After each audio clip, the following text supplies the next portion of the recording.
tayo ngayon kung saan ating matutunghayan sa mga pro-protesta ng mga mamamayan at ng mga kabataan na kung saan ang kanilang mga hinaing ay tungkol sa sweldo at pundo ng scholarship.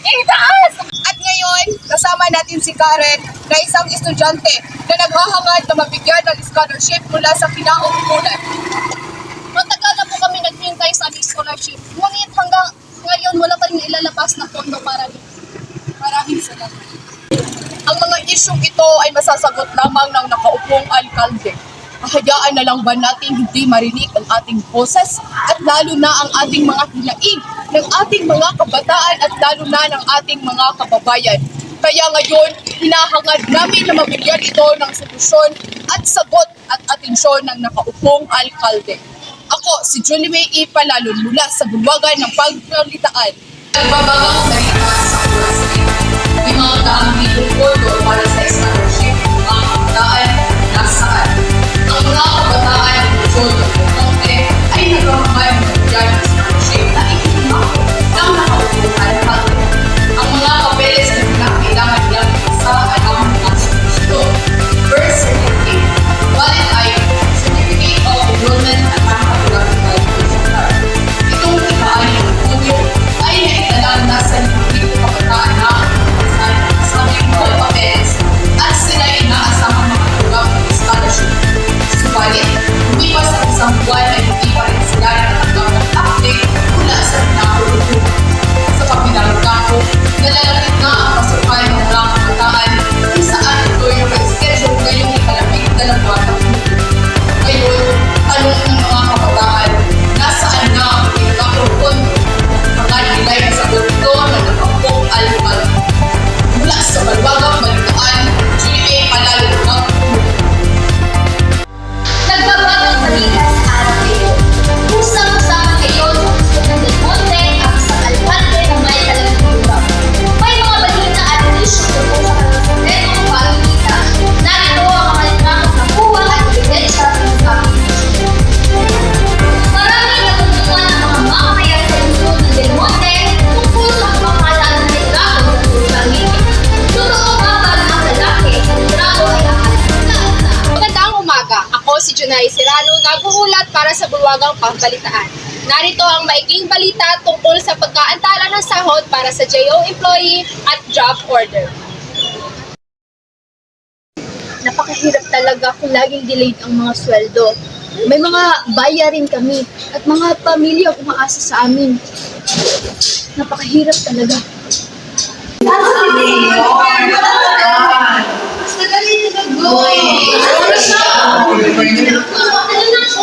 Baka hindi na siya dadala sa aking pagkuhan.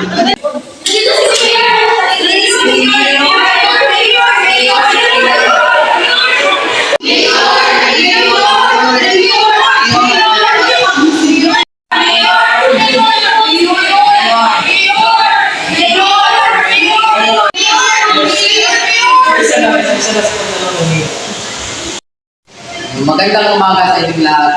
Maraming salamat sa inyong pagpunta. Kung meron kayong katanungan, pwede na kayong magtanong sa akin. Isa-isa lang. Maraming salamat. Mayor, totoo nga ba na hindi pa naibibigay ang pondo para sa scholarship ng mga kabataan? Salamat sa iyong katanungan. Ang masasabi ko lang tungkol doon sa scholarship na ipinangako ko sa mga estudyante ay pinoproseso pa yun ng aking mga tauhan. Maraming salamat. Bakit mo umabot ang isang buwan, Mayor?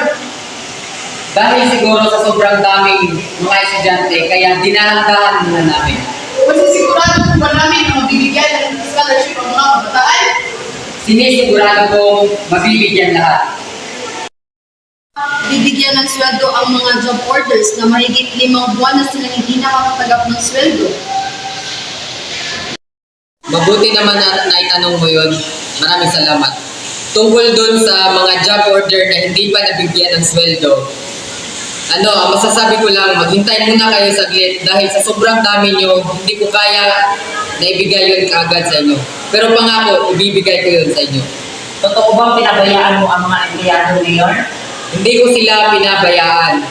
Ang gusto ko lang sa kanila is gawin nila yung mga dapat nilang gawin. Kagaya nung proseso yung mga kailangang ipasa nila. Kasi hindi ko sila pwedeng bigyan ng pera pag hindi kumpleto yung mga kailangan. Ngunit umabot na ng 5 buwan, Mayor, hindi pa rin nila natatanggap ang kanilang sweldo. Kaya ng pinangako ko, bibigay ko agad yun sa lalong madaling panahon. Ano po ang inyong opinion ukol sa mga kumakalat na issue na ikaw ay may kalaguyo? Totoo po ba ang mga alegasyon na pumaparatang sa inyong Na lang yung katanungan. Pero sige, sasagutin ko yan. Tungkol sa aligasyon na yun, hindi totoo yun. Baka kagaya lang din ng dating eleksyon, sinisiraan ako ng kalaban ko. Ngunit Mayor, kalat na po sa social media ang inyong mukha. Hindi ako yun. Maraming mga editing apps na pwedeng ilagay yung mukha mo para masabi ng ibang tao na Ano po ito at may ebidensya na po sa social media. no, hindi ko sasagutin yan. Maraming salamat. Pero Mayor, Doon ang maingay yung mga media ko.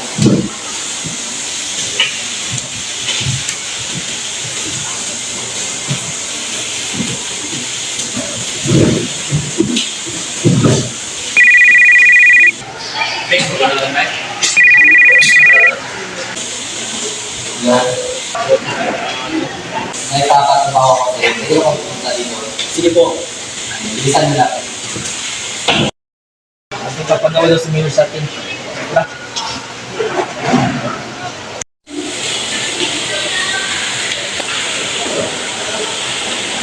Ako kayo, kasi meron ako importante ipapagawa sa inyo. Tungkol doon sa nakaraan, ito naman siguro ba? Yes po, Mayor. Hindi maganda yung nangyari. Ayaw ko yung gano'n.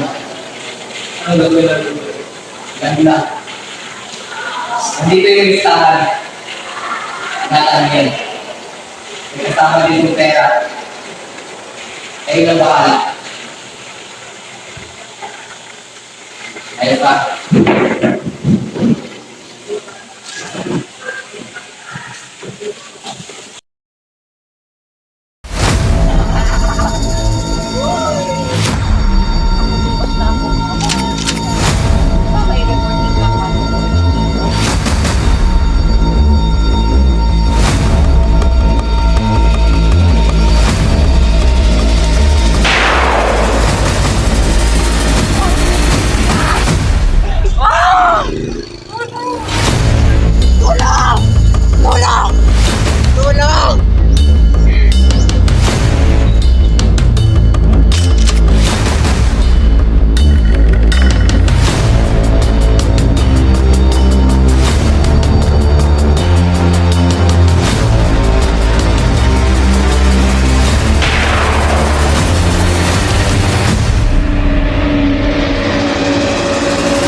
Hello, Mayor. Tapos na po yung pinapagawa nyo. Mission accomplished na po. Sige po.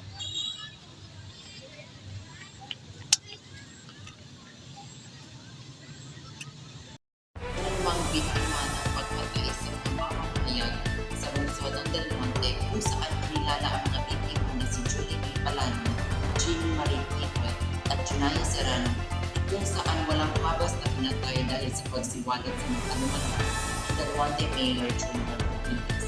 Sino nga ba ang may kasalanan? Kailan ba ito matatapos?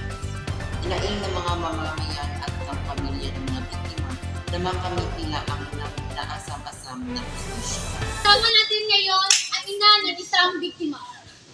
Makakamatay na ako. Ang nais ko lang ay magkaroon ng hustisya pagkamatay ng aking anak. Kailangan ng hustisya!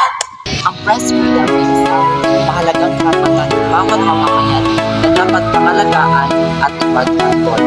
Ito ay nagbibigay sa mga mamamayan ng kalayaan na magbalita sa mga kaganapan at isyu sa lipunan. ng walang tako o pagbabawal mula sa pamahalaan o anumang entidad. Sa pamamagitan ng press freedom, matitiyak ang transparency at accountability ng mga namumuno at maging sa mga instrumento ng media sa pagtutulak sa pagbabago at pag-ugnay ng bansa. Mahalaga na ipatuyot at ipaglaban ang press freedom upang mapanatili ang demokrasya at malayang pamamakayag sa ating